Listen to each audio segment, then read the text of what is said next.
Hey everybody, welcome back if you're returning, welcome if you're new. And we are going to get our ish for today. And if you would please, if these videos are helping you at all, if you're gaining anything from them, like, share, subscribe, throw a comment in the box below. If there's any topic that you specifically want to know more about or would like to dig into, drop that in the comments below because I am open for suggestions. That's what I'm doing here, is just random topics. What are we going to talk about? Because life is random, right? And what are we going to do? Don't believe every shitty thought you have. Thoughts can be sneaky, lying bastards. Yes, yes they can. And by the way, just because when I stopped thinking about it, the word that I was looking for yesterday was rationalize. We can rationalize anything. Anything. We are so good at it. Which is also why we shouldn't believe every shitty thought that we have, because we will lie straight to ourselves because it makes us feel better. Right? And one of the ways that we lie to ourselves is through the shitty thoughts. When we are pondering, expanding ourselves, doing something different, doing something new, stepping out there, trying a new look, we'll tell ourselves things like, that's just the way I am. You can't change. Change all the time. We're always changing, constantly changing, but when we come up against something that is scary, that might require more work than we really feel like putting into it, we really want it, but do we want it that bad? That's when the shitty thoughts come up. We start to, word of the day, rationalize our lack of action, or rationalize why we didn't do better. And one of the things that, when we do that, we just verify to ourselves that we're not worth it, which is usually one of those shitty thoughts. We don't deserve it. We can't do that. Or that's just the way I've always been. And one of the things that it can be very helpful when you have those shitty thoughts is, if you have a habit that you're wanting to change, and for the sake of argument, let's say it's impulse buying. You got a habit of impulse buying. And I mean, come on. I don't know about y'all. I'm old enough that I remember when a grocery store was a place where you could just buy food.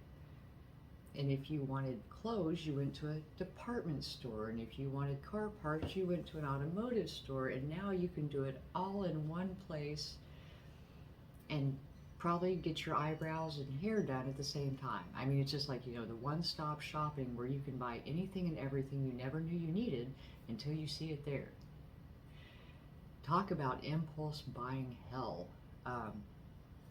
My first experience with that, I hate to admit it, but at one point I did own a minivan, and I only had one child, but for whatever reason I had a minivan. And this was my first real, come to Jesus moment about impulse buying. I went to get groceries and bought a futon. I didn't go to get a futon, I went to get groceries. But I drove a vehicle that would hold a futon, so I bought a futon. Well, that can get a little bit expensive.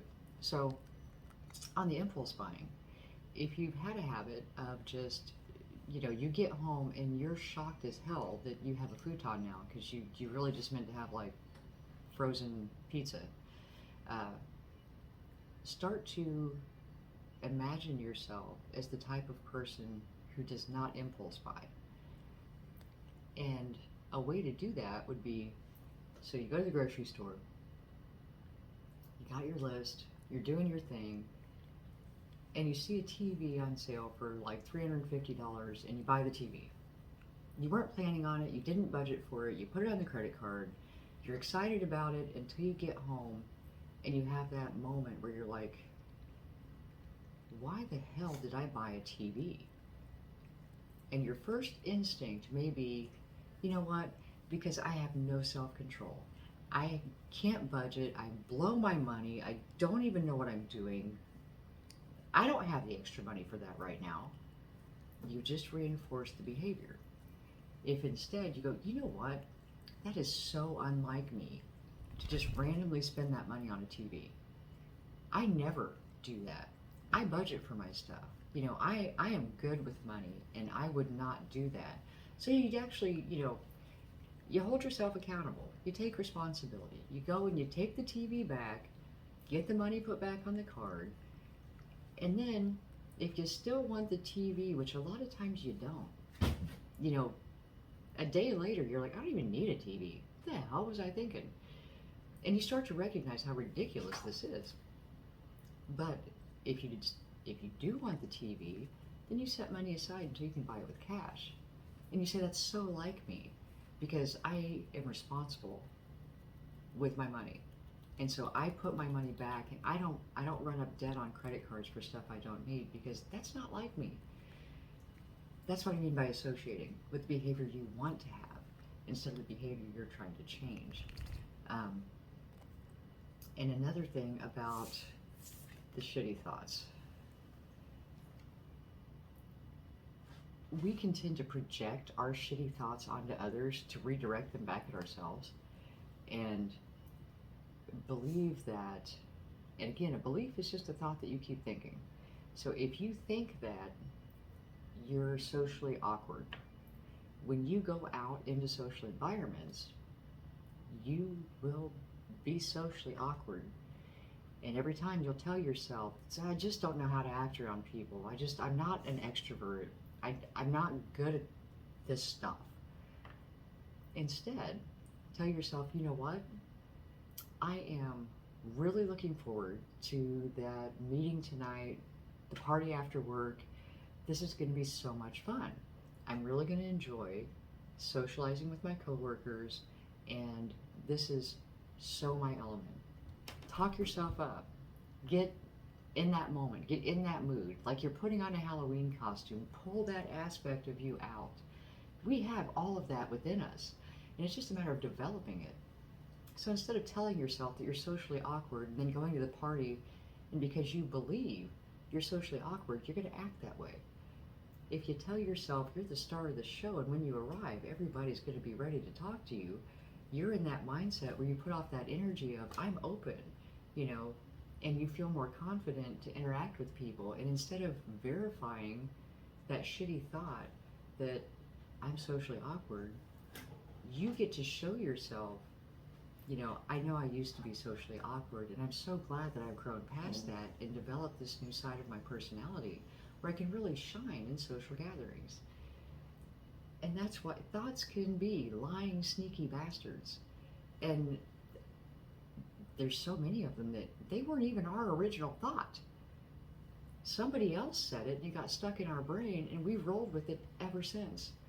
One comment from a teacher, from a parent, from a peer when you were young, like, I would not sing ever, because when I was like 4, somebody made fun of my singing.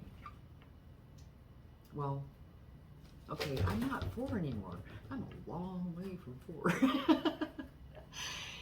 But that was something I was very self-conscious about. And I ended up, just because I've been in this growth thing, you know, and I wanting to face different demons, just to do it, you know, just to strengthen that muscle. And so I thought, you know what? I'm going to take voice lessons. I may suck, but I'm at least going to be the best I can be, you know. And if I feel like singing, I'll sing. Maybe in the shower, in the car by myself, you know, but I'll sing. Because that is singing and music and that kind of vibration is very healing. And being afraid to sing, even by yourself, you know, because you're so horrible, because when you were 4, somebody said you couldn't sing. That's kind of ridiculous. So I'm like, okay, I'm going to take voice lessons. What I found was, not only was I able to sing in a way that wouldn't vacate a room. Now, I'm not saying it would fill a room either, just that people wouldn't run screaming with their ears plugged. It's not that bad.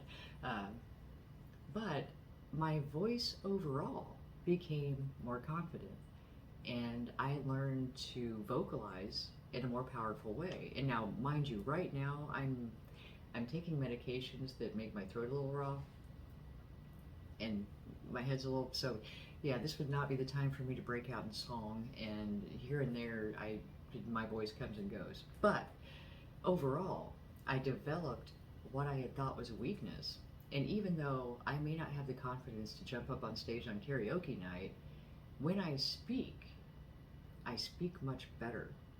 I speak much more confidently.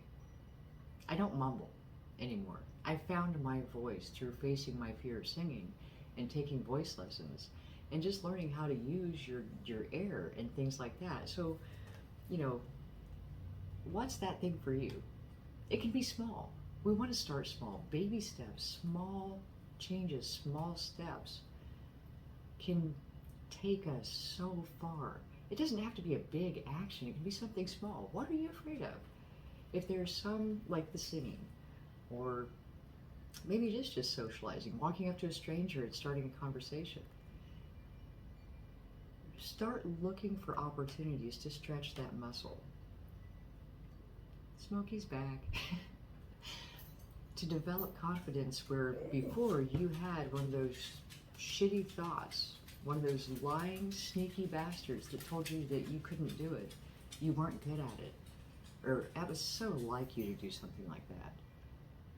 Shut that shit off. Don't listen. Change the way that you think about you. Start working on those beliefs and turning them around. Associate yourself with what you want to be and the habits you want to create. Face the things that you have always believed are a shortcoming and show yourself that they're not. You'll find strengths you didn't know you had, and we all do. We just haven't worked that muscle to develop them. So, today, don't believe every shitty thought you have. As a matter of fact, counteract it. It's wrong. Let it know it's wrong. That's not who I am. That may be who I used to be, but that's not who I am now. I hope that helps. And on that note, I hope you have a fabulous day, and I will talk to you soon.